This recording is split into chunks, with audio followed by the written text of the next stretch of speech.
Hey, it's Nikki. And it's Brie. And we're Late to the Party, a podcast about the film, fashion, and pop culture moments that shaped us into the weirdos that we are.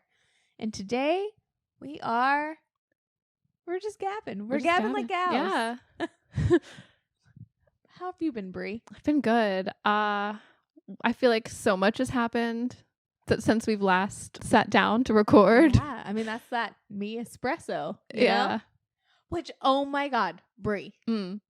The time we're recording this episode is the day Romy Mars, reigning it girl, vital it girl news, she dropped 2 singles. Yes. What did you think of her singles? Okay. Well, to preface, Romy Mars, icon legend already. She's the director of our times. She made the My Parents Grounded Me for trying to take the private jet to Maryland to see my camp friends. She doesn't know the difference between garlic and onions. Yes, which same, but she's Sofia Coppola and Tomas Mars from Phoenix's Daughter. But I didn't hate them. I didn't hate the singles. They reminded me a little bit of Clairo meets like Gracie Abrams. Yes, and I thought that one song, Stuck Up, I thought that it had some elements of Phoenix. Okay, yeah. You know, it like blew my mind. I audibly gasped today on my lunch break when I went on Instagram and I saw that Sofia Coppola was like, yeah, my daughter's single just dropped. And it took me like half the day to be like, oh, but her dad. Yeah, it like makes Phoenix, sense. so. It makes sense. What did you think of it? I enjoyed it. I think they're like nice little like chill pop songs. I feel like this is just a taste. Like I could totally see her being successful in this genre. Who would have thought? Yeah. Man. I know. I mean, I didn't see it coming, but I think now after hearing it, she's got something. Yeah, Song of the Summer. Yeah. That's probably Espresso by Sabrina Carpenter. That song, okay, Espresso keeps like infiltrating everything. Like every single playlist that Spotify makes for me, or no matter what artist I'm listening to, somehow Sabrina Carpenter just gets in there. She's everywhere. I mean, it's an iconic music video. I do agree. I've only watched it like once. I feel like I've never sought out Espresso, but it's sought you out. Yeah, it's taken over. Like I didn't watch SNL. I didn't see her performances, but it came to me. Is it propaganda? I don't know. Is she paying a lot of money for advertisement? I don't know. It's just suspicious. Have you seen her set at Coachella where she does a little sample of Love Fool by the Cardigans? No. Which slay. But also she wears this shirt that says Jesus was a carpenter. Nice. Love the blasphemy. I know. Kind of like the blasphemy we experienced at the Hozier concert. Yes. We saw, so like this past week, we did go see Hozier in concert. Yeah.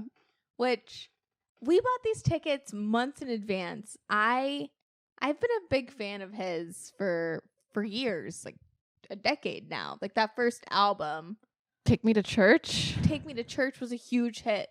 But we used to blast his, first album all the time. And it has such like good memories, and I used to listen to it a lot, and I thought it was just going to be a chill concert. Same. It was not. It was lit. It was a sold out show. I didn't realize Too Sweet was a #1 Billboard song. Yeah. And then I know Take Me to Church was a huge hit too, but I'm like, I just know Hozier. Yeah. No one else does. Same. And I thought that moment had passed, but when we were at the concert, and it was like both of those songs, when Too Sweet and Take Me to Church was like the ultimate, like every single person there was singing at the top of their lungs. And when he was going amen, putting his hand in there, everyone, we all did. It was like Hillsong up in there. It was. Yeah. No, what did you think of the Hozier concert? I had a blast. I mean, I was just surprised by the amount of people. Like it was a sold out show. And you were saying you kept getting these notifications because you had the tickets about being like, you need to get there early. You need to get there early. Glad we did, though. Yeah. It warmed my heart. I loved seeing all the girly pops out there dressed head to toe in their Ren Fair outfits, which also I was like, Hozier's aesthetic is Ren Fair girls, but I'm into it. Yeah, I didn't know this. I thought it was going to be like, plaid shirt, like old school hipster vibes. That's what I thought. I kind of saw too. Yeah. How did you feel? As soon as we got to the venue, Brie, I texted my fiance and I was like, everyone's just like Brie out here up in these streets. This is like Brie's paradise. How did you feel being seen? Also, you have like Hozier hair. Oh, yeah, I do. I just need like the mustache or the beard. Is this the Brie Jesus conspiracy that you've been trying to plant just on me for 10 years? Yeah. I mean, the outfits that everyone was wearing, I vibed with. I kind of wish that I wore this, like my hippie pants. I didn't get that memo. Like, I feel like I was like trying to be cool or something. Or No, you looked really cute. thanks. You You looked did very too, cute. though. You. I'm like, what did I even wear? Oh yeah, I was probably the most out of place. I wore like a Skims bodysuit. And no, I wore cargo pants. Yeah, you had the cargo pants. Because, you know, it's a concert in 2024. Yeah, which who knew You it'd be so can't- complicated? Yeah. No more bags unless they're clear bags. Unless they're giant Ziploc clear bags where you put all your snackies, your pepperoni and cheese, Yeah, people were bringing charcuterie boards in grapes. Yeah, in little plastic baggies. I wish I'd known that. You know, I'm the snack queen. Like, I could have true. brought in like all my snacks. I don't know. I have to pay for pretzels and cheese. No, I was into it. I love seeing concerts. I love live music. And, you know everyone went to the Eras tour last year, Right. but I didn't. And I haven't really seen a live show in a while. Well, those tickets are so expensive too. It's crazy. You know, she's probably going to just never be off the Eras tour. That's my You think like, a you think theory. that she's just like eternally on the tour? Like, it's just never ends. I feel like until she retires from music, Taylor Swift is going to just continuously be on an Eras tour. Huh. Because she's already added Tortured Poets Department. I was really surprised by that. I just assumed, well, for one, I kind of thought the Eras tour was over. I didn't realize it was still going. But, and I get when you release, it's just like the timing of it. I was like, oh, well, it would have been nice to experience that. I would think I would have been a little mad if I had paid for the tickets and then she's doing the extra songs and I didn't, you know what I mean? It's true. You're like, Stockholm Yeah. gets Tortured Poets, right? in Not the cool. streets. They get that choreography where she's like I guess like a wind-up doll of sort or something. Like, Yeah. it's like the 1920s. I don't exactly know what's happening with the choreography, but I kind of love it. I don't know. I love to change the topic. I love the Hozier concert. That was great. You're like, I don't want to be controversial today. Well, no, I have a lot of controversial opinions. And my maybe biggest one is like, I'm that subset of Taylor Swift fans that like hates Taylor Swift, yet stands her incredibly. I know. You said you were listening to the Tortured Poets Department a lot lately. Yeah, no. Okay, see, that's the thing. Okay, the thing about Taylor Swift, and I don't know if I can articulate this, is like, I love her music. Yeah. And I love her lyrics. I love everything in that respect. But then, I see her on the Eras tour doing the shtick.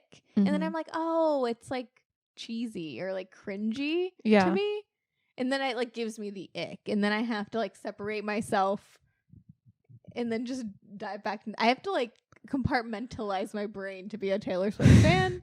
To digest it all. Yeah. I don't know. I've been listening to Tortured Poets Department a lot though. And I like it now. You didn't like it before? I did, but it was a lot to digest. Yeah. No, it was like, well, we listened to like the whole, what was the anthology? So it was like 31 songs. Yeah. It was a lot. It was a lot, and they all sound the same when you're like listening for the first time. Yeah. But It's they've true. grown on me. Yeah. Which ones? Okay. My favorite, hands down, Florida with Florence and the Machine. Yes. Love it. I love that song.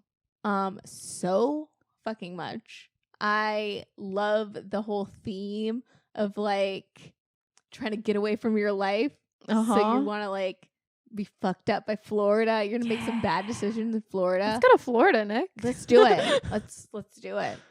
I'm down. Go swim with the alligators. I don't know. I was gonna say ride an alligator. Yeah. No, and I'm not a no body, no crime girl.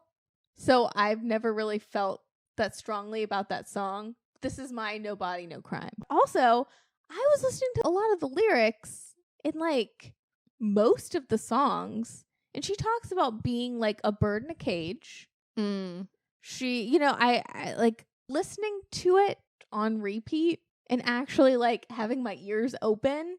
I'm like, oh, she's talking about like her parents a lot, isn't she? Oh, you Or think her so? management Ooh. keeping her from doing things. Like, but Daddy, I Love Him is like obviously like poking fun at that greatly. But in all of the songs, it's like she's, you know, told to be one way, maybe feeling some way else. Yeah, like a guilty as sin. Written mine on my upper thigh. Downtown Lights. Mm-hmm.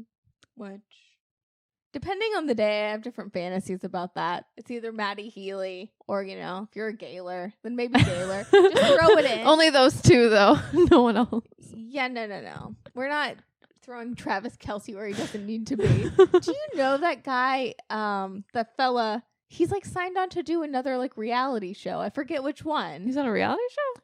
Yeah, he's going to be a host of something. You tell me that's not a PR relationship. Huh. Yeah, I mean, it's definitely working out for him, too. Getting all the attention. I know, wearing those crazy Hawaiian shirts or whatever. He, you know. Yeah, and I feel like a lot of more people are tuning into football now. Definitely. But yeah, a lot of that. Ooh, also, I love the Tortured Poets Department track. That was a slept-on one when we first listened. Yes, that's what I've been trying to say. I Really? said that. Yes. Go back Roll to the that tapes. Yeah, roll them. But, you know, we didn't talk about it at the time. The lyric, you're not Dylan Thomas, I'm not Patti Smith, we're modern idiots. Yeah. A+. That's poetry. And also it's like the yearning that like we want out of Taylor Swift. So I feel like we are fed with the Tortured Poets Department. Yeah, just that album in general. Yeah, and that the titular track is very much like a grown-up You Belong With Me. Yeah. I don't know. I love it. Yeah. What have you been listening to lately? Well, as far as Tortured Poets Department, I've been obsessed with Down Bad. And I know a lot of people probably have too. And I'm in that camp that's just kind of slow twerking. Because it's kind of like, it's not exactly a sad song, but it's like, it's moody. But Definitely. It's such a bop. I've been listening to that a lot. I've been listening to Chappell Roan. Thanks to you. Love. Oh my God. Chappell Roan's great. I love Good Luck Babe the best, I think. That's like a song that's infiltrated my Spotify. Every time I try to listen to Tortured Poets Department, Chappell Roan. Smart shuffles to Good Luck Babe by Chappell Roan. I just feel like the bridge on that song is so good. I don't know. How does it go? Oh, when you wake up next to him in the middle of the night with your head in your hand, nothing more than his wife. I don't know. I just think it's so good. And she has this like, it's almost like Kate Bushiness to her voice. The like, the face to face. Yeah. Sorry, I'm like, this is not karaoke. Like, just turn it into karaoke. I love that. Would you be wrapped up by Miss Chappell Roan? What do you if mean? If you met her at a club, would you just be like, we're karaokeing now? Like, do you think you guys could be pals? Maybe. I mean, I would be a little intimidated. I feel how you throw down though, Brie. I think you and Chappell Roan. If I had a drink or two, maybe. No one knows this on the pod. You're like the karaoke queen, and you get down. I do. Yeah. It's been a while though. I'm thinking maybe for my birthday karaokeing. What do you think? That'd be great. Would you karaoke with me? Maybe they'll have some Chappell Roan on the rotation by then. Oh, good luck, babe. Or just do the hot to go. Yeah. Just do the dance. HOTTOGO. Right? You can take me hot to go. Just get everyone in the club to do the the thing. It's an easy one. It's this generation's YMCA. Yeah. I feel like she's gonna be big. Like, I think she's on her way. I feel that in my core. I'm a little upset that her show is sold out, the one that's coming near us. Oh my God. And we both tried to get tickets. I know, we both like separately tried to get tickets and didn't. Yeah. It was like kind of like with Hozier, except more intense. I was like, oh, Chappell Roan is coming, and on my Spotify, and I was like, Bree's going with me. Yeah, that's what I was thinking. Really? I'm like, Nikki's gonna love this. I know she will, so I'm not gonna ask. I'll just truly, but it's sold out. Yeah, Alas. I just signed up for the wait list. If Chappell Roan is meant to find us, she'll find us. She'll find us. Yeah, but no, I'm in love with her like Marie Antoinette, Kinder whore, drag queen persona. Yeah, like what is her aesthetic? I guess it's all those things that you just said. I love it. I don't know. We haven't seen an artist in a while that's had a persona. I know. The Gaga school fine learning. Oh, you think she took some notes from Gaga? Everyone takes notes from Gaga. What do you think? That's true. It makes sense. Yeah. Yeah. Especially with like the drag, like just having a persona. I feel like she's going to be the next king princess. You know? Whatever happened to King Princess? That's what I'm saying. Where is she? What happened? That's a girl that you'd meet at a club and throw down. Yeah, for sure. I love King Princess. I do wonder what she's up to. Is she still releasing music? Or is she just like, well, I did my thing and that was that? She's so talented too. Yeah. I love King Princess. But yeah, Chappell Roan's going to be big. I know she was opening for Olivia Rodrigo. No. For her tour. Yeah. That's awesome. Another person that I'm like, she's huge, but I'm just like, she's going to be even more massive. Have you seen clips of her tour? Not really. So she did the US leg, but now she's doing her European leg, or just wrapped it up. But it's giving, a little Atlantis, a little like, like all the women that we loved growing up, like all the 90s, 2000s, like Avril Lavigne, like she's definitely taken notes. That's also, awesome. she's worn like these muscle tees, like one she like writes on them. Ooh. So there'll be like lyrics to her songs, or like one said Carrie Bradshaw AF. That girl's so cool. She is. She's so talented. I know. All the girls. All the girlies. In Hozier. All the girls. Jesus. He is Jesus. I can't tell you how many times I heard random people just say, oh my God, Hozier is Jesus. He is my Jesus. I love him. Like so many people. The intensity that the girly pops feel about, was it Andrew Byrne, Hozier Byrne? It's just intense. Is that his name? Wait, is his name really Andrew? Mm-hmm. Oh, I never considered that his name is not Hozier. Yeah, I just thought that was him. Yeah, I mean, it is. Huh. The most bizarre thing where I did feel like, I was like, oh, some people think he is Jesus. There was this guy standing right beside me at the concert, and Hozier like starts, and I know I've seen like the video on TikTok where he's talking about bees, because he'll go on tangents. We heard some tangents. He talked about bees? He's talking about bees, but in ours, there's one song that he sings, and he prefaces it by being like, it's COVID times, and I wrote this song, and I saw a dead animal on the side of the road. Do you remember? Was this when I was in the bathroom? I think this is when he was in the bathroom. Yeah, I got lost. Oh, the good thing I missed that. You really missed that part? No, I really don't remember it, so I'm thinking I did. I was too busy like panicking, trying to find you in the dark amongst thousands of people. That's the thing. When you're like, I'm going to go to the bathroom, I'm going to come back. Yeah. And it's like pitch black. Well, okay, but you had done it like 10, maybe not 10 minutes earlier, but it felt like it. Yeah. But the sun was still up, and then we were in the lawn, so it was like just so crowded, and there was nothing to guide me but the moon, literally, and that's how I found you. Very bare in the big blue house. Yeah, it was. But I just knew if I didn't pee right then and there, I would be uncomfortable the whole time, and we still had like at least an hour of a concert. They hadn't played your jams yet. They hadn't played the jams song yet. My biggest fear was, what if they play like "Take Me to Church" and I'm not there with you for this moment? I would have cried. Truly. But it worked out. Oh yeah. I missed the dead animal story. You did miss the dead animal story though, which like it was a very weird reaction, to be honest, because like the crowd? Yeah, okay, because it was very awkward where he was like, yeah, this song is about this animal that I found on the road. And it's kind of like, I get it, but it was kind of like a romantic song as well. It was kind of like weird. It was only weird because everyone was like, oh my God. And then the guy next to me was like, what?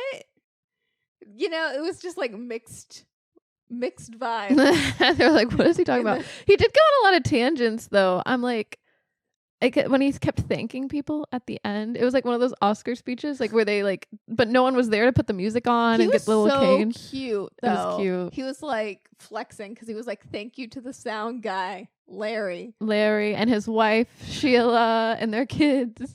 Thank you to the stagehand number 2, number 3 and 4. Yeah, he did. He went down the line. It was like 20 minutes of thank yous." Which I love, but it was like, I'm gonna like stall. Yeah, it did feel like he was stalling for something. Maybe he was. Maybe. I'm into it. Yeah.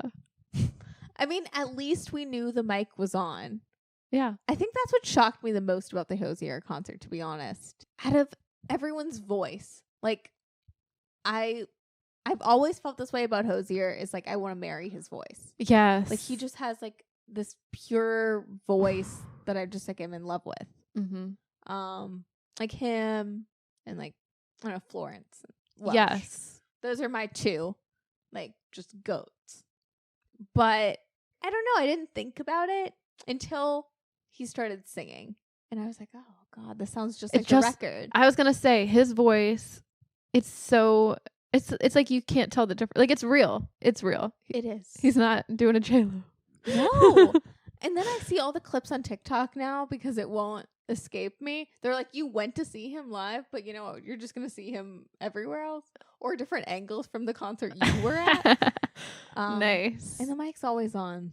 Yeah. What is like the best concert you've ever been to? It has to be maybe a Paramore concert back in the day. Because you and I, we used to go to a lot of concerts. Yeah. And we used to go to this one particular venue. The Norva. The Norva. Yeah. And they had, well, I feel like we've saw Paramore a lot. We like saw a couple times. Paramore at like the primo time. We saw the original lineup. Mm-hmm. One of their last shows on the Brand New Eyes tour before all of like they disbanded. Yeah. All of that drama. That was a good one. I would really say good. that one.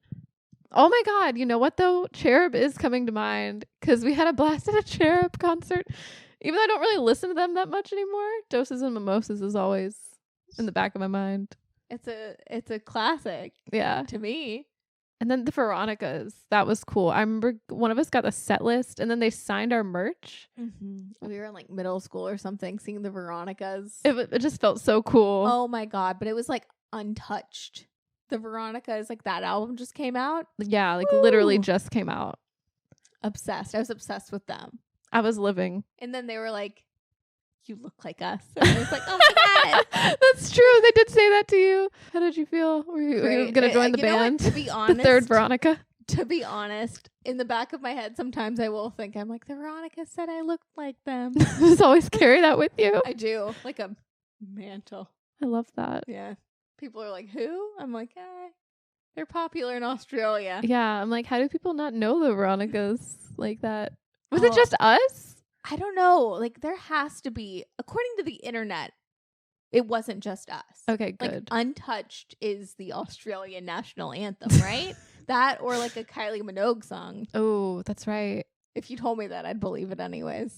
Have you seen all those videos about people like just going feral to Untouched? No, but I get it. I feel like I went feral to that song like so many times. Just yeah. Oh, I loved Untouched. My favorite concert I've ever been to is in 1975. Oh, that was a good one too. That was a moment I will never forget. Maddie Healy does command a room. Oh yeah. Yeah. You have your Maddie Healy agenda. No. I love Maddie Healy and I don't care what anyone says. And also like every single person in that crowd was vibing. They were having a good time. Everyone. Not a seat sat in. Yeah. That's power. The Eras Tour. I bet people are sitting down. Sometimes. It's probably long. I feel like it's got to be hard when there's such a big venue like that too. You know what I mean? It's like less intimate. I like concerts that are intimate. I do too. I do think it's like an interesting thing where like if it's like a big pop star, sometimes I feel like there's pressure for it to be like a show. I will say the Lady Gaga concert we went to, like it was kind of cool because like the venue wasn't too crazy big. I thought it was like, I don't know. I thought we had like decent seats and got to experience a moment. Yeah. I mean, she definitely knows how to put on a show as well. Because that venue is huge. It's DC, like the Verizon Center. But the way the stage was set up is so different too. Maybe like, that was it, is the stage. It didn't feel too, like she wasn't all that far. Because we were in the same seats. Oh my God, you're going to have to, this is like long tangents. But like I went to see U2 and I sat in almost identical seats. Mm-hmm. And it was a whole different vibe. Like, that's where I was like, oh, Bono's like a little, like, not an ant, but very tiny and whatever. Yeah. And he had the runway, but it was so far removed. I felt like Gaga, her stage setup was so different. Yeah. I love when an artist has a good stage setup. Like Casey Musgraves, her stage was really cool. Very cool. We saw King Princess. King Princess too. Yeah. I feel like we just tore down to see King Princess. We were like, yes. I know. You had me at King Princess. I love Casey Musgraves though. But like, yeah, I'm like. We were like, it was like us and some gays in a pink cowboy hat just being like, King Princess. I know. I feel like not enough people were hype for her, but no. whatever. My gosh. But no, I did have a fun time at the Hozier concert. I did too. I also had a fun time in the car with you on the way to the concert. We had a full best friends, like, sing along in the car, driving moment. We did. It felt like a movie. We had Frey Fever, which We did. Which, how did that even start? I think like just a random Spotify playlist. Yeah. I forgot what you searched for. Driving playlists, I think. Yeah. And you're limited on the little touchscreen on your car. Like, so it just gave you like so many to choose from. And there was like one, I can't remember the name of this playlist. It's called Jupiter. Oh yeah, it's called Jupiter. Because I guess Drops of Jupiter is probably on there too. But Probably. it's all like adult contemporary. But it says, if you have Frey Fever, you will love this or something. And we were like, yes, we do. And that was the deciding factor. I was like, let's just play this one.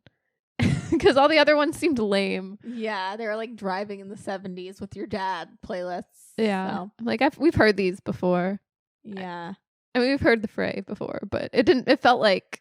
But it felt, I don't know, like adult contemporary, that type of music. I am so glad to see. I know I'm chronically online, so I don't know if you're aware, Brie. It's having its moment. Adult contemporary music is? Like, adjacent to the Fray. It's Oh. having its moment. Like, the script, Break Even. Oh, yeah, I've heard Break Even. Anyways, people are obsessed on TikTok. Like, just like 16-year-old girls have like Fray fever. Really? And I love to see this. Wow. I love to see it because they're bops. Are they all singing How to Save a Life? Pretty much. Or Over My Head Cable Car Oh. in parentheses. So good. Yeah. I'll dance to that. I'll be like that girl who does that dance to Fast Car by Tracy Chapman. Oh, yeah, the online, one that's like this. And she like pops it and locks it. and then does a jig at the end. Yeah. That's like me to every song by The Script. What is it about that music that's like, it's like such a guilty pleasure. Like, you're not gonna openly be like, oh yeah, I really like Babylon by, David Gray. But in the car, you're gonna pop an ass. I don't know what that is. I mean, it's like that scene in White Chicks, with what is it? Like what's her name? Vanessa Carlton. Vanessa Carlton. Yeah, it's like that kind of music though that you just sing in a car. They're like ballads. You know all the words. Mm-hmm. What's your favorite Fray Fever song That is a great question. to just slow twerk to? Other than How to Save a Life, I feel like Unwell definitely will get me. Oh my God, yes. That's our White Chicks. Yes. To Unwell by Matchbox 20. What about you? What are your Over My Head, Cable Car by The Fray. Yeah. Babylon by David Gray. What else? Breakaway By Kelly Clarkson. That one got us good. Oh yeah. Drops of Jupiter is great as well. Oh yeah. Drops of Jupiter. I listen to that song whenever I can. I don't know if this counts, but I do low-key love Adele. Like Chasing Yeah. Pavements. I think that counts. Ooh, I'll be doing like runs in the car by myself. Yeah. I think that counts. It's a similar vibe. Anything like that though, really is like a guilty pleasure of mine. Yeah. I know. We discovered that. It's collective. I feel like this is like a collective thing that, I think it's just bubbling to the surface now thanks to like TikTok. It's allowing us to let our adult contemporary flags fly. Yeah, I think so. Yeah. But Just now I'm inspired to make a talk of like Drops of Jupiter, but doing like the dance, Yeah. Wind sweep you off your feet. Have you seen the girl who's like, there's never a bad time to play Babylon? And she's just like, if you want it, come get it. You know? Ooh. But just everywhere. She's like, you know what that time is? Is that time? Is that time you? again? I felt like it was me. But I'll have my moment. Oh, yeah. Yeah. While we're on the topic, what's your favorite Hozier song? Or lyric or anything? Well, right now at this current moment, as basic as it is, Too Sweet. I can't stop listening. I'm infected with the disease. But overall, I don't know. Like, I love a lot of his songs. I do like Work Song, Someone New. What else? I know he does more. I mean, Take Me to Church is a good song, I'm not like obsessed like I used to be. What?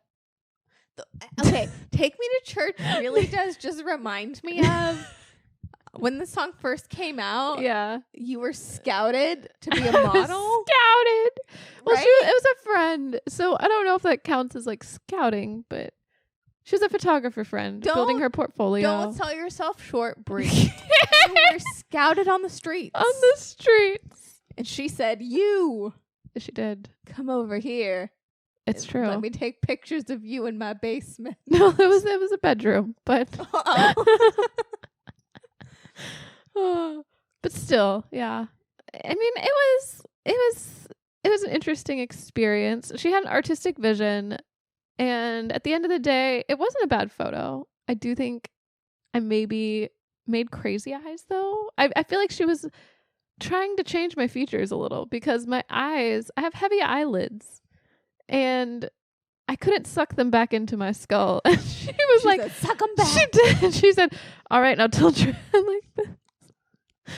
Oh, but it was fun. I mean. Didn't she play Take Me to Church? Oh, yeah, that's right. That's why we were talking about it. Yeah. So she played, she was like, this is going to transport you.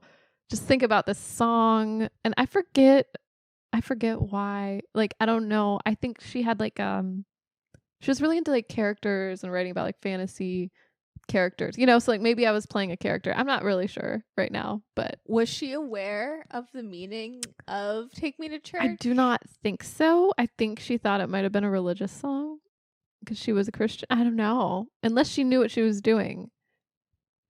But she's like, I know what will set the tone. Take me to church. And the whole photo, she was like, take me to church, like on repeat. And I mean, I was into it. I went along with it, you know, and now there's a photo out there somewhere. And now it's a story. You're like Irish wish. And didn't she like, but she was like big on changing features too. Like, yeah. Didn't you like, she like reddened your hair. She did. She was into the Photoshop. I mean, it was cool though. I looked more Irish than I am, I guess. It was a beautiful shot though. It just made me laugh when you were like, yeah, I listened to Take Me to Church this whole day. I did. And I think she doesn't know the meaning of it. I don't think she did. Which that song is like very sexy. Sexual. It really is. When he sang it IRL, I was like, whoa. It hit different, like in person versus just, you know what I'm saying? How so? I don't know. I feel like he was taking us all to church. I was like, ooh. He was like, this is my church. Yeah, he was like, this is my church. Y'all are my people. Yeah. This is my song to you and you. Especially you. I felt like he pointed at me. Melt. Just pass out at the Hozier concert. No, I love his lyrics. Don't you want to wake up dark as a lake, smelling like a bonfire lost in the haze? Ooh, that's sexy. If you're drunk on life, babe, I think it's great. But while in this world, I think I'll take my whiskey neat. But I do love this idea of, you know, Hozier wanting to like live a more bohemian lifestyle. Yeah. Being like, you're great, but you're a little too sweet for me. Mm-hmm. It's like he like softens the blow. He's like, you're just too sweet. Mm-hmm. He's like, I'm living my. Yeah, it's like bohemian. Oh my God, it's like he's in the Moulin Rouge. He's like one of the guys. You know what I mean? Like he's artsy. And I resonate with this. Yeah. Like as much as I try to be like, he's a tortured poet. Yeah, he is a tortured Isn't poet. he? I think so. I'm very much into it. Also, Someone New is my favorite Hozier song. Is it really? Yeah. I was disappointed that they didn't I kept waiting for that song at the concert. I kept thinking maybe they would play it, but they I didn't. love that. I mean, I know it's a slightly problematic fave, but Is that's it? what I love Too Sweet is kind of talking about. Like, Why? What's wrong with that? we're all so puritanical now. Falling think in love with someone new? Yeah, like people are so puritanical right now. But I'm problematic. I like Maddie Healy. I like the most problematic songs. I just can't get over that. I didn't think there's anything wrong with that song. Oh, it's definitely not. Like he falls in love with someone new. He falls in love with someone, takes him to bed, then says, it's not for me. Oh. You're too sweet. You're too I'm over it." sweet. Like, and I get it. Uh-huh. But I do love that song begins with "Go and take this the wrong way," Oh, which is such a sassy thing. does he to really say? say that? I He didn't does. notice. Oh It's like, man. go and take this the wrong way. Oh, I thought you said don't take this the wrong way. I think it's go and take it. this the wrong way. I like that. Yeah, it's go and take this the wrong way. Okay. You knew who I was with every step that I ran to you. Only blue or black days, electing strange perfections in any stranger I choose. Nice. Go ahead, Hozier. Been there. Oh. Like, I don't worship Hozier, but I feel like I can get tortured. Is he a Scorpio moon? Ooh, I wonder. Actually, what is What's his zodiac? His birth chart? We need to know. But we need to wait, does it say where? He is a Pisces. If we can find it says okay. If we can find where he was born, his exact location and time of day. We just need his time of day. And then we can really get the deets. Truly. What is his rising, you know? Is he got any Libra in there? Hozier birth chart. Someone's Googled it. Oh. Not to be that person, but here's his birth chart. Oh, on someone already did the Reddit. hard work for us? They say he's a Pisces rising, Oh. according to this one Reddit thread. I think he's a late degree Scorpio moon, not Sag moon, someone says. So you think there's a connection there? Something. I don't know. I don't know that much about this man. But I have a feeling he's a Scorpio moon. And maybe that's why I resonate with him. Yeah, that Scorpio moon just A little darkness. I'm like, why would you want to be so pure? all right. Well, I'm gonna see if I can get to the bottom of it. You're gonna see his birth chart. I says his Lilith is in Scorpio, which is interesting. I forget what that means, but oh, it's a black moon. It says represents our darker, deeper natures that may be repressed or buried, and that is in Scorpio. Well, okay. It says he may have felt uncomfortable regarding the natural need for intimacy, attachment, and depth contact. Where's Ooh. my Lilith? Go and take this the wrong way. I should say that every time I'm about to say something that I know is going to give me flack. You should. It softens the blow, right? Or it's like, oh. Go and take this the wrong way. You're like, it's on you. But you knew who I was. Every step. I love this. I feel like I've said that before, though. I think you have. What does this say about me that I'm like, I love Hozier and Maddie Healy? Those are my two spirit animals. They're spirit animals. I don't know. I love it. Now I'm just like, where's your Lilith? Me? I don't know. I haven't done this in a while. I forgot. I'd have to I go back. never remember anything about my birth chart. Is that bad? I just remember the moon and the sun and the rising. What are yours? Okay. We'll see. And we'll see how it compares to Hozier. My Lilith is in Aries. Oh, interesting. I had a feeling you had some Aries in there. Don't you have Aries? I do. My moon is in Aries. Ooh, what does that mean? Well, according to Cafe Astrology, which is the only reliable source, moon in Aries, it says nothing quite happens soon enough with this position of the moon. It's a patience is a virtue thing. It's like sometimes I'm not patient. It says there's inherent impatience with getting what they want. Live in the moment, have a hard time waiting for things to happen. Whims of the moment take precedence in their lives. It's a fiery position of the moon. Yeah. What's your Lilith? It says Aries. Really? Yeah, they're both in Aries. So wait, both of our Liliths are in Aries. Oh wow. Yeah, what is that? It's you're competitive, bold, impulsive, and driven to succeed. Your challenge is to embrace your assertiveness in a healthy way in order to become the leader you're meant to be. You know what's crazy? Mine's also in Aries, but it says like the opposite. It says there can be some fear of taking the lead, asserting oneself, and making executive decisions. Things need to be learned in this lifetime. Damn. When integrated and accepted, it can be empowering. All right. I need to learn some things. You need to learn something. Isn't that funny though? Where's your Mars? Or not Mars, Mercury. Mercury's the one that like drives you, right? Oh, Mercury. It's in Cancer. What does that mean? Huh. It means I'm an emotional bitch. Well, because my Mercury's Leo, and I know that's Oh. what makes me like insufferable to myself. Too much Leo to yourself? Well, because like I think Mercury's like your ambitious side, you know? Oh. Yeah. Where's your Venus? Because they say you're supposed to dress like your Venus sign. Dress like your Venus? Really? My Venus is in Cancer. Mine's also in Cancer. We should be dressing like, according to, again, TikTok, we should be dressing like Angelina Jolie and Mr. and Mrs. Smith. Oh, that's sexy. Very feminine. Is that? I thought she just wore black. I've never seen that movie. You haven't? Mm-mm. Oh, it's cute. Does she have good fits? Yeah. Like other than just like a black dress? It's very, yeah, she has some cute fits. Huh. Like very feminine, like Oh. romantic looking, like very, Red Fair? No. very Chloe. You know? Like Chloe's, like, tooth, like, Oh, Chloe. in the, yeah. Like, yeah. I thought you meant a particular Chloe.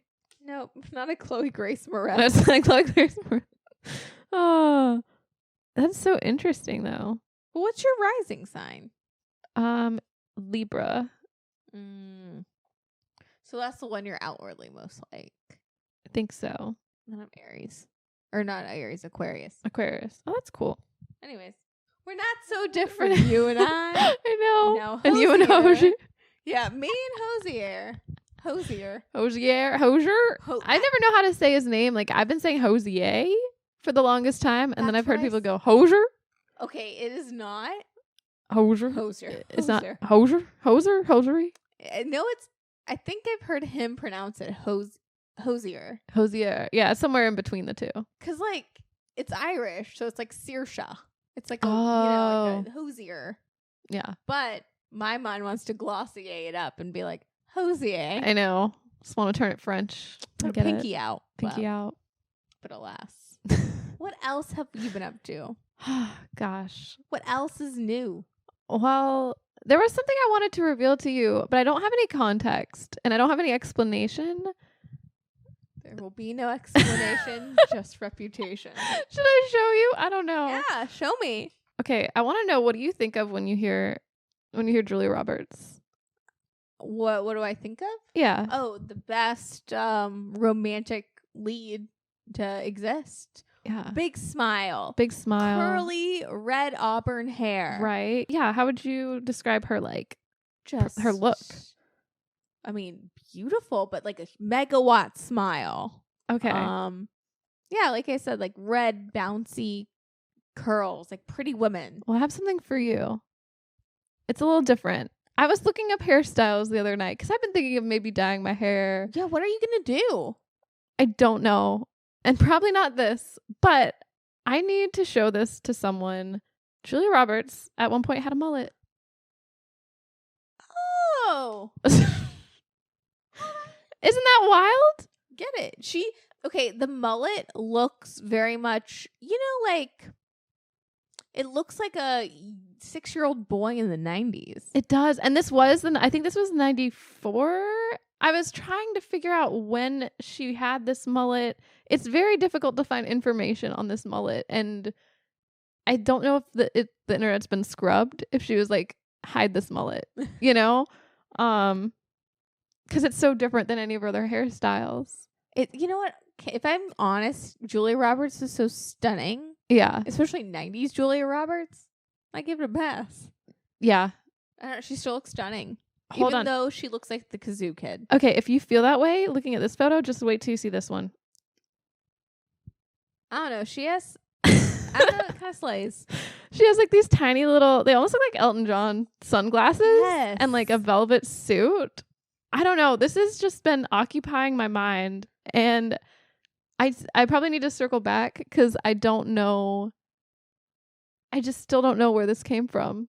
Have you seen the wig that she wears in Mother's Day? No. Google that. Oh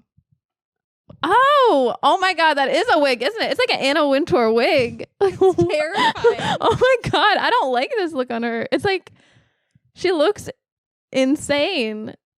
You know what I mean? Like she looks like she's gonna like murder me in my sleep. She looks psychotic. Yeah, I think if the wig was slightly longer, maybe, or I mean, it's obviously a wig there too. You can kind of tell, but I would do vaguely remember the marketing for this movie. And I didn't put together that was a wig. And with her crazy, she looks like the AI, that eyeball filter, like the eye contact filter. I mean, she is stunning, but like, it's so funny how some people like Julia Roberts just get passes that people forget. They're like Men in Black, like erased from the memory of any like wrongdoing or like wacky hairstyles. You're just like, oh yeah, pretty woman. It's true. Man, now I'm gonna be thinking about that. It's gonna haunt your dreams. It is. I don't know if I vibe with it. It just see, like Jennifer Aniston's hair is her normal hair. Why did they have to give her a wig like that? Did America's Sweetheart dirty? They did. Yeah, I think the mullet's a better look. I'm pro mullet. Yeah. I don't know. I just had to show you that mullet. Thank you. I don't know. Gonna get a mullet? I don't know. I mean, I feel like I've done something similar already. Like I had like almost a mullet, but it's a lot of upkeep to keep it in that shape, you know? Yeah. I don't know if I can do bangs. No one thinks about that when they're getting a mullet. Like upkeep? Yeah. Because it'll grow out kind of quick and there'll be like a shag, which is cool, but Oh, Joan Jett shag. yeah. Ooh, maybe I get a dark mullet. Ooh. That could be chic. That could be. I'm so brainwashed by America's Next Top Model from back in the day. I'm like, yeah, do the exact like anything wild and crazy. Like that would have been I'm like, get those bangs. Get those. Dye your hair black. Dye it platinum blonde, you know? Yeah. Just go crazy. Yeah. I won't do that for myself, but You want to see other I people want to see other take the people do risk. it. Or, you know, I am oddly inspired because you got me on to OMG Fashion. Yes. Oh my God. I was going to ask you, what did you think? I'm obsessed. I'm obsessed with Julia Fox. How did she get La Roche to be her co-host? I know.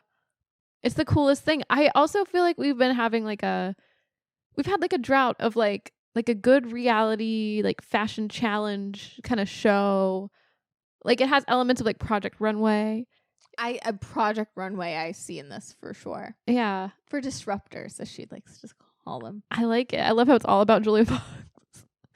She's like the RuPaul or the Tyra of the, you know what I mean? She is. And like Jay Manuel? No, Jay Alexander. No, wait. Who's the AMTM guy? Yeah, I think Miss J. Miss J. Alexander. Yeah. And who's the other one? Yeah, you're right. Jay Manuel is the stylist. Well, both of them are what La Roche is.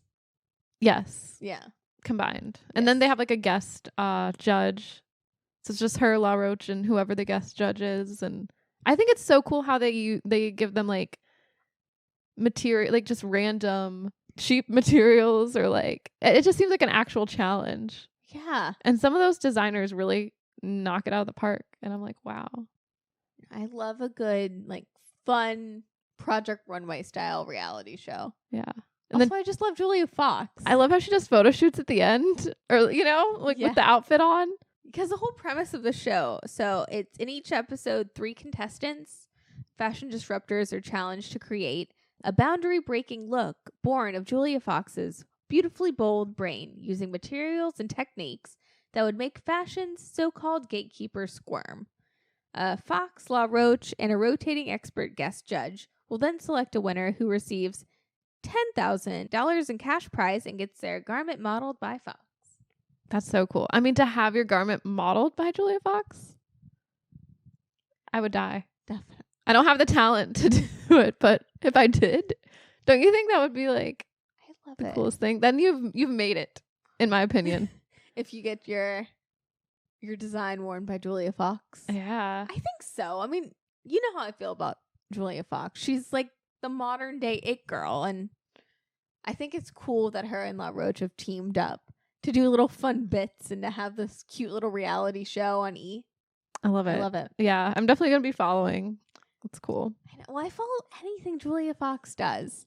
Like, have you seen the Charli XCX 360 music video? I have. Which is like the bad blood of it girls. That lineup. There's so many it girls. There's Julia Fox, Emma Chamberlain. Yes. Makes a cameo. Chloe Cherry.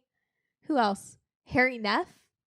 Just Chloe Sevigny. Chloe Sevigny, yeah. I loved that. I was like, holy shit. Yeah.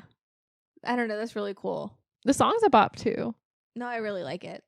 Yeah. I'm starting to come around to Charli XCX. I don't know why I've never really listened to her. I know. I'm so surprised because she seems right up your alley. Okay. I have a confession. I think I've confused her with Carly Rae Jepsen. Oh. I don't know how. Carly, Charlie. They're two totally different people. Totally different. However, that Carly Rae Jepsen album, Emotion, I think you would love. It's like a perfect pop record. Yeah? Yeah. Okay. I'll try to be more open-minded. I would say give Carly Rae Jepsen a chance, but also Charli XCX. Yeah. It's music I think you'd really like. I mean, and It's she clubby. DJs too. Which is crazy. At like Boiler Room. Yeah. Have you seen that set? I have. It's really cool. She's Also, an inspiration. Julia Fox is single. I know. I've been listening to Down the Drain a lot. I can't imagine you in your car being like, I'm a bitch. I'm a hoe, I I'm a did. bitch, I'm a hoe." I drove to work the other day with my windows down, blasting that song with my eyeliner. Yes. Oh. Very Fran Fine in the mirror with your eyeliner. Yeah. I was just feeling it. Oh, was that the day you had your Julia Fox going on? That was that same day. Whip it out on the pod. I'd watched like OMG Fashion. I watched her talk about giving JoJo Siwa a makeover, which I want this. I want Julia Fox to give JoJo Siwa a makeover. I feel like it would be really awesome. I think it was funny though in the interview how she was like, I think she should redo everything, the song, everything. I'm like, yeah, that's what we were all thinking. But Definitely. Oh my God. Have you seen the clip of, I think she's on like a Good Morning America or Today show teaching Mario Lopez the karma dance? no. And there's a woman. We need to find this woman in the background, just like a random stranger, just watching, just a bystander doing the dance better than her. Wait, really? Yes. That is crazy. Look it up. It's great.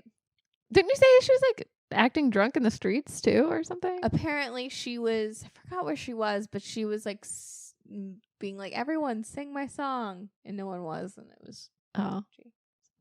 Yikes. Yeah.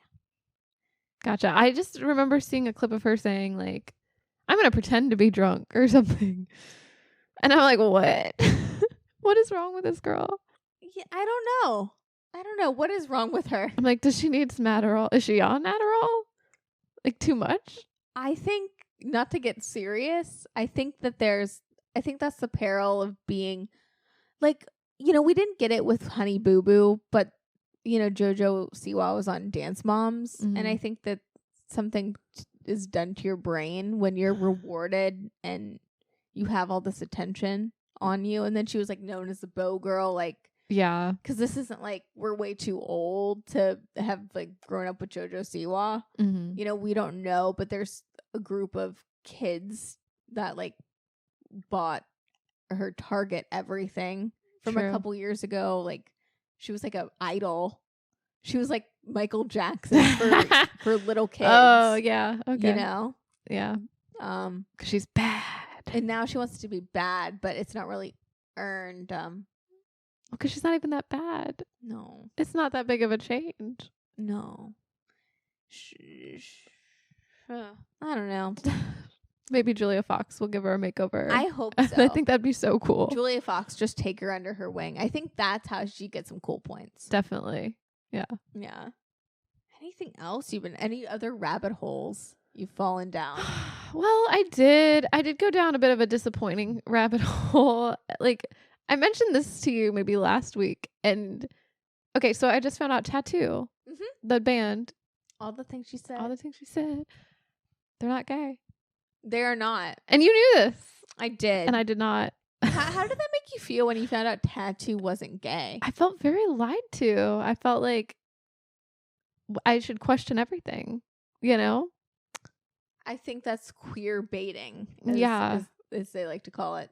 It definitely is. I don't know. And then I was further disappointed because like I dug deeper into the rabbit hole, and then like one of the members had said like some homophobic things. And this is the same, I think it's Yulia. But supposedly she's bisexual, but has something about like something against gay men specifically. I don't know. She said a lot of things that are really cringe, and I don't know. It makes me sad. It makes me sad that it's all a lie. It's still a bop though. I mean, of the song, I think it's still a good song. It's still a bop. I mean, you know who, if this makes you feel any better, I think the Veronicas wrote for Tattoo. Did they? And also created a little bit of they have a very similar aesthetic, or at least they did back in the day. They're the real ones. They're the real Tattoo. And Jess from the Veronicas is queer. Yeah. I thought they both were. I don't know. I mean, I know Lisa's married to a man, but that doesn't mean anything. That's true. Yeah. But anyways. Well, we got them. We have them. Yeah, I guess that's enough, is to have the Veronicas. I just like couldn't believe it. I don't know. And then it kind of gave me the ick because it's like their producer or whoever was the one that kind of put that aesthetic on them. I don't know. Ahead of his time, though, to be honest. Like, that was 20 years ago. Yeah. It's like, go ahead. I was going to say on one hand, it's kind of like weird. But then on another hand, it's like, oh, it might have actually been a good thing in a way for maybe like Russian youth. Yeah.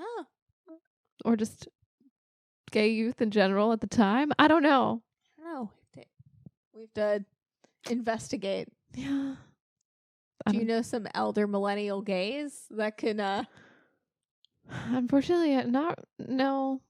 Well, I feel like that's a subsect you have to ask, you know? Yeah, how the impact it had. Because interview them. We're a little too young to really like know Tattoo like that. Yeah. But I've heard people talk about Tattoo being like a sexual awakening, or like, especially like guys. I've read a lot of those stories too, just online. Yeah. I've heard this in real life. I've heard like older dudes being like, oh yeah, Tattoo. Yeah. I do wonder, I'm like, was the producer gay himself and he just used the girlies as like a way to get the message out? I don't know. I mean, it's a to theory. Be fair, sex sells. Uh-huh. And guys love when girls are making out with each other. Seems like a no-brainer to me. Nikki, like, I think where the producer's coming from. He's like, well, I know what the people want. Get the Veronicas to write this banger of a song. Nick, you're like, go and take this the wrong way. Go and take this the wrong way. I mean, I see the train of thought. Whether it's good or bad is up for debate. Yeah. I guess it'd be hard to keep up that facade as well. Over, you know, if you're not gay and you have to pretend to be gay on stage. Yeah. I don't know. Commit to the bit. Nikki. But speaking of, I love how I'm like, speaking of gay. Speaking of gay. Have you listened to Billie Eilish's new record? It's Hit Me Soft and Hard. No. You gotta listen to it. It's great. Okay. I highly recommend. There's a song called Chihiro. Oh, like a Spirited Away? Yeah. And apparently that's one of Billie Eilish's favorite films. One of mine as well. I wonder what her birth chart is. I know. But yeah, like that song's great. Birds of a Feather is the perfect pop song. Ooh. It's so cute, so good. Lunch is a banger as well. But I love what Billie Eilish is doing. You gotta check it out. Okay. That's my recommendation. Yeah. Of the episode. I did have something in my like feed that I saved for later, so I'll have to check it. Like I was definitely impressed because you know when you think of Billie Eilish, you think of the certain way she sings and I think the Bad Guy. Duh. It's different. It's like Lunch sounds like a mature bad guy in a lot of ways, but there's things that Billie is doing with her voice. It's very interesting to see a star that big be open to growth. Like, she's really pushed herself artistically with this record. Oh, so, okay. I'll check it out. High praise. I'm a fan of Billie, so. Also, The Idea of You. Oh, yeah, that's right. We watched that.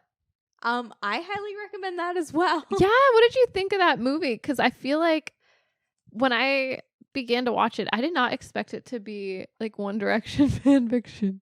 I heard rumblings, but how did you feel? Because The Idea of You, it's about this 40-year-old woman played by Anne Hathaway. Her name is like Solène. She has a daughter. Go ahead. I found that hard to believe. The whole time in my notes, I was writing down like, wait, what? A teenage daughter? And I don't know. Anne Hathaway just doesn't look 40 to me. And it blew my mind. I'm like, no, she can't have a daughter that old. We've come a long way as a society too, because the whole time, the story is basically like a Harry Styles, Olivia Wilde situation, but more fanficky. It's like a mom in the crowd has a happenstance encounter with this guy from this boy band called August Moon, the lead singer, and they have a romance. But throughout this whole entire film, she refers to like the Harry Styles-esque singer that she's falling in love with. She's like, I could be your mother. Which no, you couldn't. This man is like our age. He's like a 27-year-old man. Right.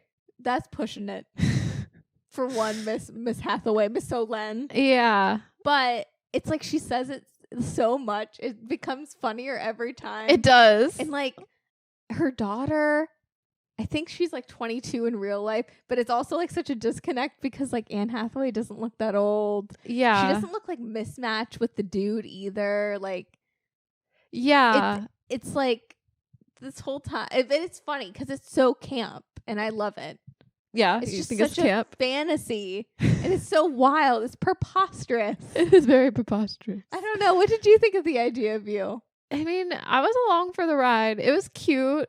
It was like, at times, like, it was just hard to believe certain things like that, though. I just couldn't believe she was a mom going to Coachella. But I loved her style. I loved her bangs. She looks amazing. Anne Hathaway could like eat any 20-something girl for lunch, you know? Definitely. Also those tattoos that like the Harry Styles, but I forget what his name is. It's like Tim or Tim Fashion. I don't know. But his tattoos, there was one, it's like a face inside of a heart that's like crying, and then the other one is a ladder. It's just a ladder, and it's on his arm. And I'm like, is this really? They're really calling out Harry Styles for his tattoos. I feel. Yeah, I forgot. Like, they didn't give him a third nipple though. They didn't. Oh my god, I'm glad you brought that up because after I watched this movie, I turned to Ben and I was like, they should have given a third nipple. Yeah. But also it's obviously Harry Styles because of those god awful tattoos. Yeah. And then there's the one dude who totally would be the Zayn because he had that hairstyle, you know? Yes. I don't know. I thought it was funny that the daughter totally ignored the Harry Styles guy and just went to Zayn, the equivalent of Zayn. And did you feel that as a Zayn lover back I in the day? did. I was like, that would have been me. But did you read One Direction fanfic back in the day? Oh, not for real. But I came across I read it as a joke because I was curious because I was on Tumblr, as you are. Well, you couldn't escape. You couldn't escape it. It just came around. I'm like, what? And then so I would like check it out and just laugh. Like me and a friend would look at that specific like Larry. I was about to say, and just kind of be like, what? Like, who thinks of these things? And I always thought it was odd because it would be like a straight girl writing about this like gay romance between the two boys. And I'm like, huh, that's interesting. What is up with that? I don't know. I don't have that. I don't know. That's, you know what? I did think it crossed my mind watching Challengers. One of the times I've seen it. I was like, this is for the girls that like shipped. They were like Larry shippers back in the day. Like there's something in some females' brains. Yeah. That love to see two men kiss. I don't know what it is, but I don't know. It's not me, but Brie, It's not, thoughts? yeah, I'm like, it's not me either. Oh, Yeah. you weren't that you weren't a Larry shipper? I was not. I was like, this is preposterous. But then I was like, oh wait, maybe it could be. You know, you start believing the rumors. But I wasn't like, I want to see them together. I wasn't like, you know, I just wanted to be with Zayn, and that's all I cared about. So Gotcha. You were like unscathed. You're like, Zayn's unscathed. I read the Zayn fanfic actually. What was It the put Zayn you in the fanfic? point of view. I don't know, that you like develop a romance, then he has to go on tour. I forget the rest. You were like Solen. I was Solen. Opposite. Yeah. He took you to the city or something, like shows you the sights. You're like, I know I could be your cousin. I could be I could be couple years younger sister. oh, The stakes aren't as high. they're not. Yeah. I know it was kind of wild to me, like how cool the daughter was when she was like, oh yeah, mom, go ahead and date that guy. It won't affect me. And then goes to school the next day. And everyone's like making fun of her. Yeah. Like, well, I saw that coming. I know. Well, they needed something to ruffle the feathers. Yeah. It was funny. I loved the nods to One Direction too, like the little dance moves. The dances, yes. The even the Honest songs. Moon. Yeah. It's like the worst One Direction song as their song, which is fun. Yeah. It's funny. You know, is this movie a parody though? Of One Direction? Or just of films like this and like a fanfic? Because do you know who directed The Idea of You? Oh, it's that comedy guy.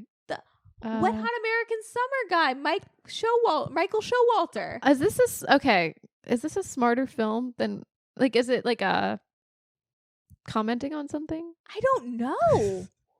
Like, it confused me because watching it the whole time, I was like, I like buy into the fantasy and whatever because it's a really well done like fanfic. It was Fanfic-y, lifetime-y movie. Mm-hmm.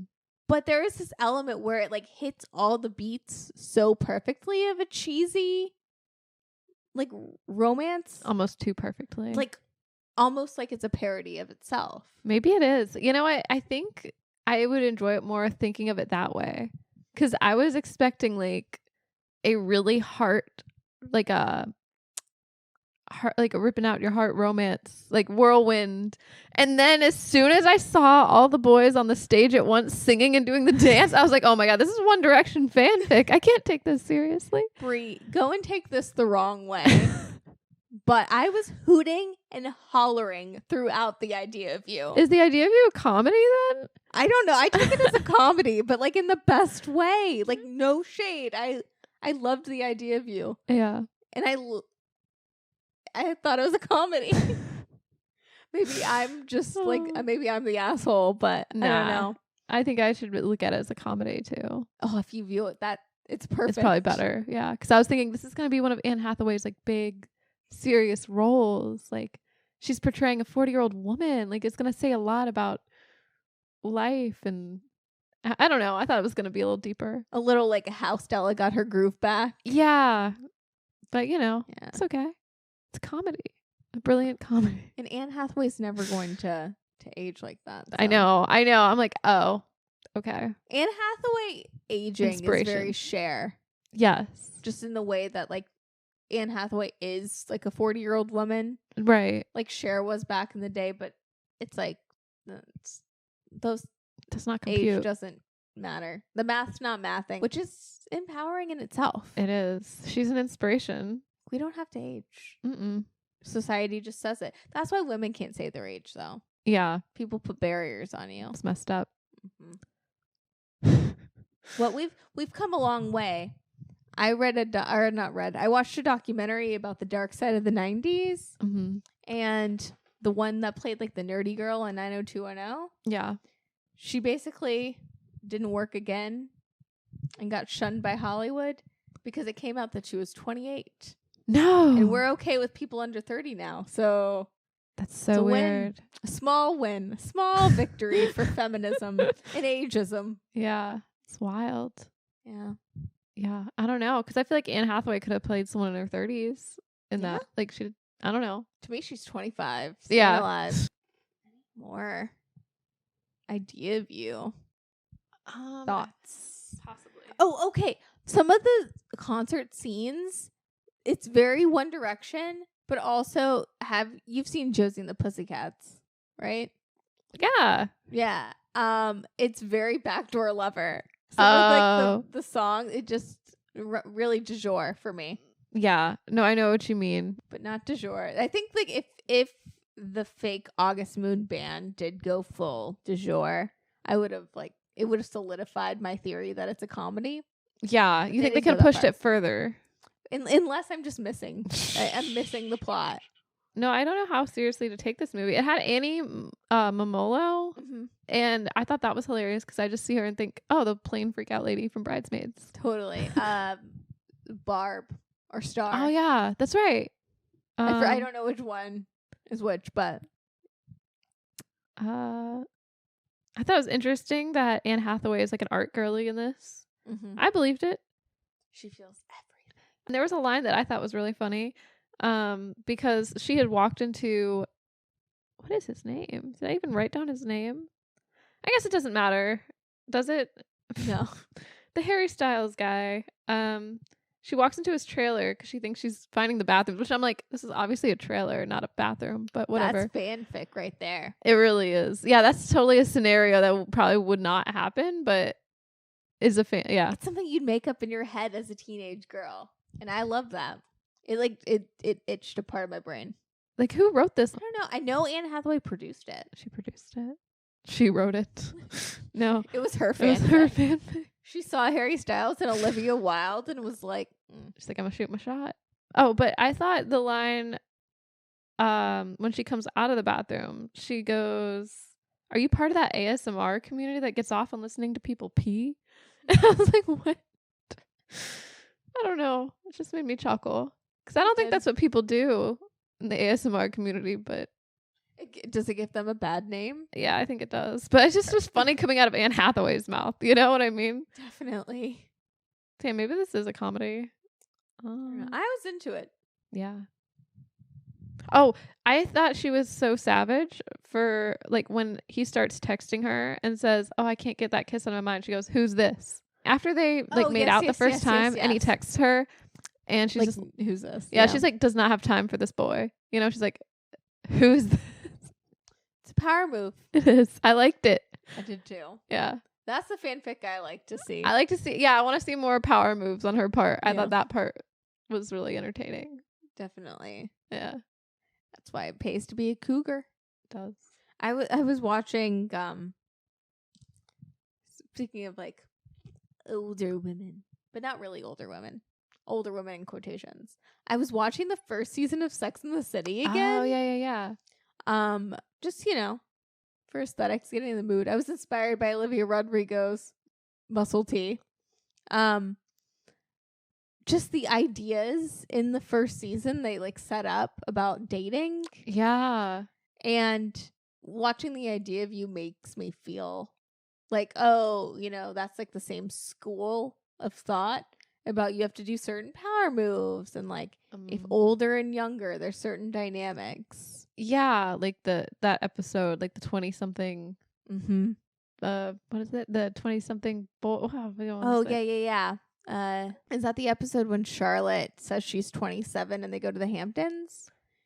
And Carrie runs into Big when she's with the cowboy hat. Is it? And Big and Natasha are there. I think it's just when they're going clubbing with the young boys. Oh, no, yes, you're right. It is the first season. It's with Timothy Oliphant, right? Yes. Yes. It is Timothy Oliphant. Yes. And she's like, I can hang. And then he doesn't have TP in the bathroom. Yeah. And, like, coffee filters. And he uses the TP to filter the coffee. Yeah. He uses the last squares. Oh, my God. It's like all fun and games. She's like, I just need my coffee.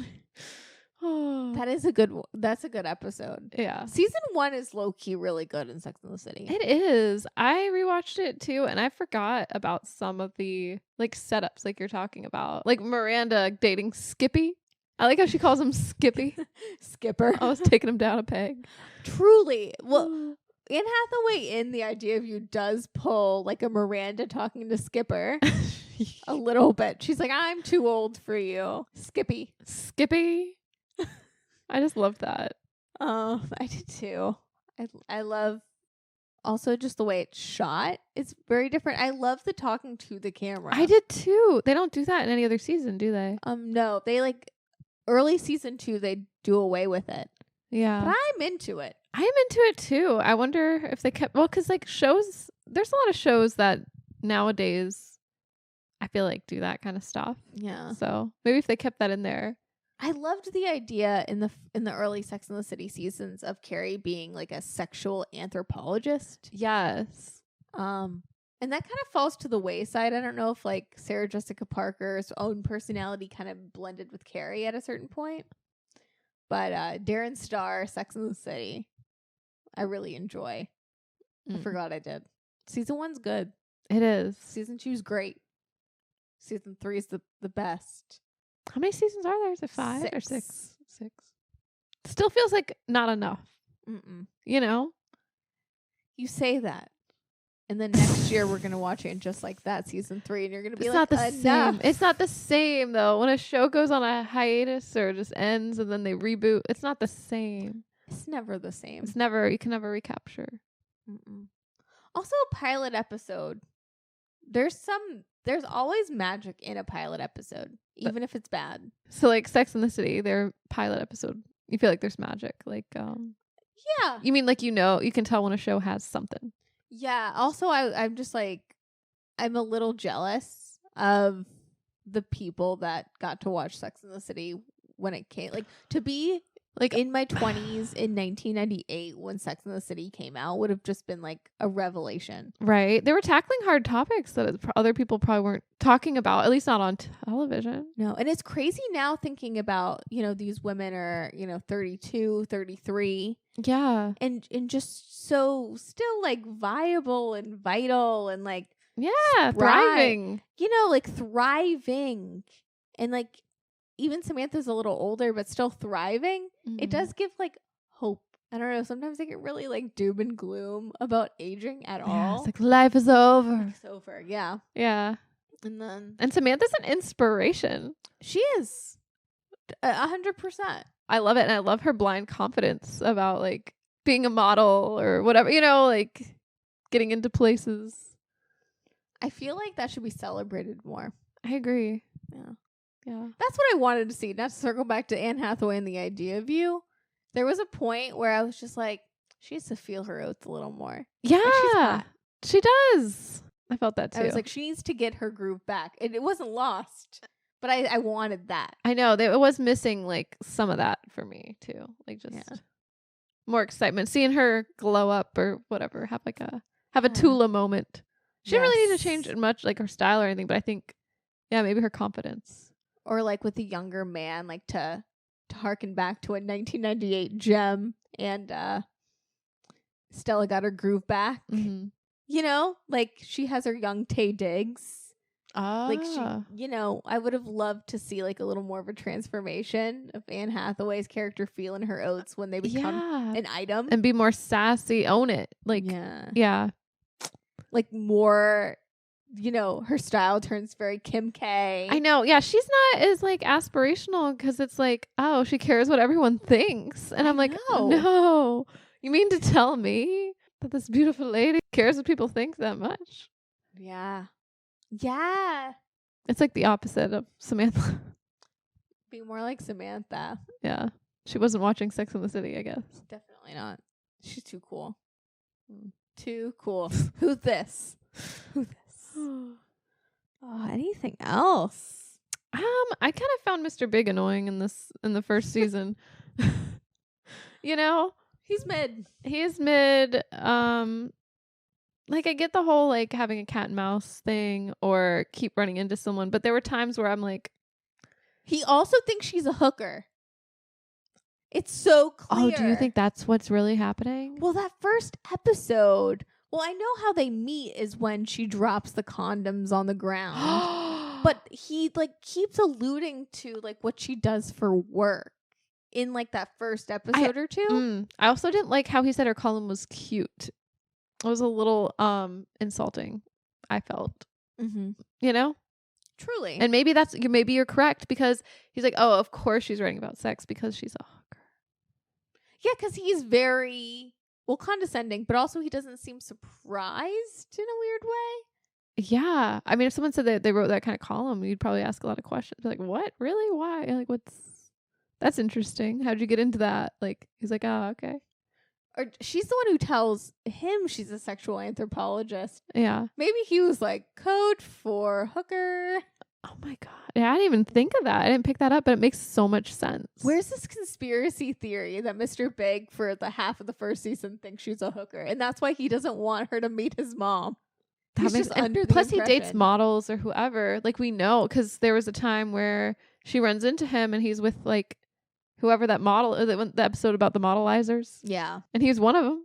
Yeah. So that's kind of a red flag, I feel. Yeah. Or, don't take this the wrong way, but he could just have a type. Yeah. True. Maybe that's the biggest lesson from that, though. Like, the takeaway is, if a man has a type, yeah, just let him have that type and just turn your head and move on. It is wild, though, how she gets into these situations. Or, like, that time where she has, like, a Italian friend who's like, yeah, come hang out with us. And she hooks up with a guy, and he leaves her, like, money on the bedside, like a hooker. It reminded me of White Lotus season 2. I'm like, oh, you know, just your friend roping you into hooking you in. Who knew that was a thing? I know. I've never. Well, I felt never had the chance. The Brittany Broski like kombucha girl. Well, never say never. Never say. What do you say, Brie? I don't know. I don't think I would do it. I couldn't. Never say never. Wow. Anything else before we conclude this app? I know. This all over the place hodgepodge of an episode. One last thing. If we're talking about Sex in the City, there's like an episode. Maybe this is the same episode. Yeah, I think this is the same episode. She hangs out with a French architect. And he's the one that leaves with money and thinks she's a hooker. But she says to him, I have a substance abuse problem. But it was really her shoe addiction. And he looks at her like serious. Because she also alludes that she doesn't have like a lot of money. Mm-hmm. And she's like, it's because I have a substance abuse problem. I don't know. I thought that was relatable though. Like, just spending money on shoes. Queen. She likes the money where she can see it in her closet. Yeah. Makes sense to me. Yeah. Anyway, I guess that's all I got. No, I love it. Well, I know. I feel like we've covered so many topics. I know. We didn't even get into the Kendrick Lamar. I know we didn't. I know. I'm like, should we? We got it. We really talked about a lot of music today. We really did. We're so musical. We are. Yeah. Well, thank you for listening. Yeah. And we'll see you next week. Bye. Play us out with BBL Drizzy. Late to the Party is hosted by Nikki Jensen and Brie Piccone. Our podcast is produced by Grace Dunbar and edited by Brie. That's me. Thanks for listening. Make sure to rate and review us on Spotify and Apple Podcasts. We'll see you next week. Bye.